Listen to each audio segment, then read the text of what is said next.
On February 4, 2017, former Delta State Governor James Onanefe Ibori returned to Nigeria after serving a prison sentence in the United Kingdom. Hello and welcome to Today Nigerian History on Tarihi TV English. I am Modi Rabiu Gwadabi.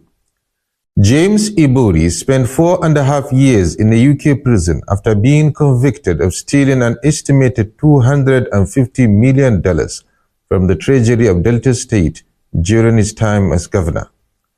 Notably, Ibori had 2 prior criminal convictions in the United Kingdom even before his rise to political prominence in Nigeria. In 1991, while working at a hardware store in London, he was convicted of allowing his wife to leave the shop without paying for goods she was carrying. Both pleaded guilty and were fined. In 1992, he was again convicted, this time for possession of a stolen credit card on which about £1,000 had been spent. He was fined once more by a UK court.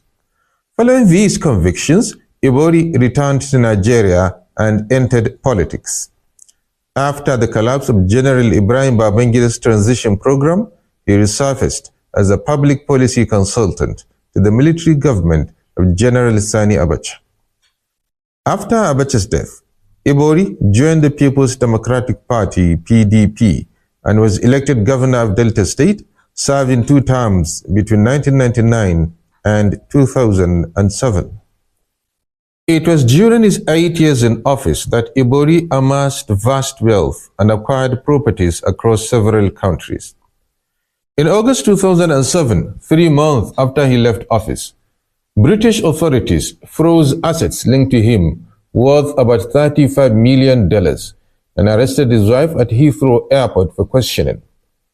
Ibori dismissed the allegations, describing them as politically motivated by the Nigerian federal government. On December 12, 2007, operatives of Nigeria's Economic and Financial Crimes Commission (EFCC) arrested Ibori and charged him with theft of public funds, abuse of office, and money laundering. Then EFCC Chairman Nuhu Ribadu further alleged that Ibori attempted to bribe him with $50 million in cash, which Ribadu lodged with the Central Bank of Nigeria.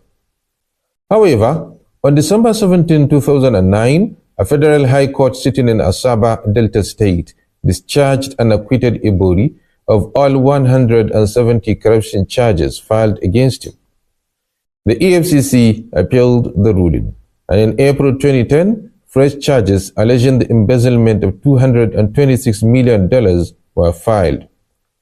Ibori fled Nigeria, but was later arrested by Interpol in Dubai and extradited to the United Kingdom. On February 27, 2012, he pleaded guilty at Southwark Crown Court in London to 10 counts of money laundering and conspiracy to defraud. He was sentenced to 13 years in prison and ordered to forfeit several assets. These included a £2.2 million house in Hampstead, North London, a £311,000 property in Dorset, a £3.2 million mansion in Sandton, South Africa, armored Range Rovers worth £600,000, a £120,000 Bentley Continental GT, and a Mercedes-Benz Maybach 62 purchased for €407,000 in cash. Ibori was released from prison in December 2016, having served 4.5 years of his sentence. And on this day, February 4, 2017, he returned to Nigeria, where he received a hero's welcome in Delta State. Although he appealed his UK conviction, the appeal was dismissed in October 2018. Despite his conviction, Ibori remained influential in Nigerian politics, supporting Governor Ifeanyi Okowa's re-election bid in 2019. In 2022, the UK government launched a fresh effort to confiscate £170 million worth of properties linked to him. On May 10, 2021, Nigeria received £4.2 million in recovered Ibori loot from the United Kingdom.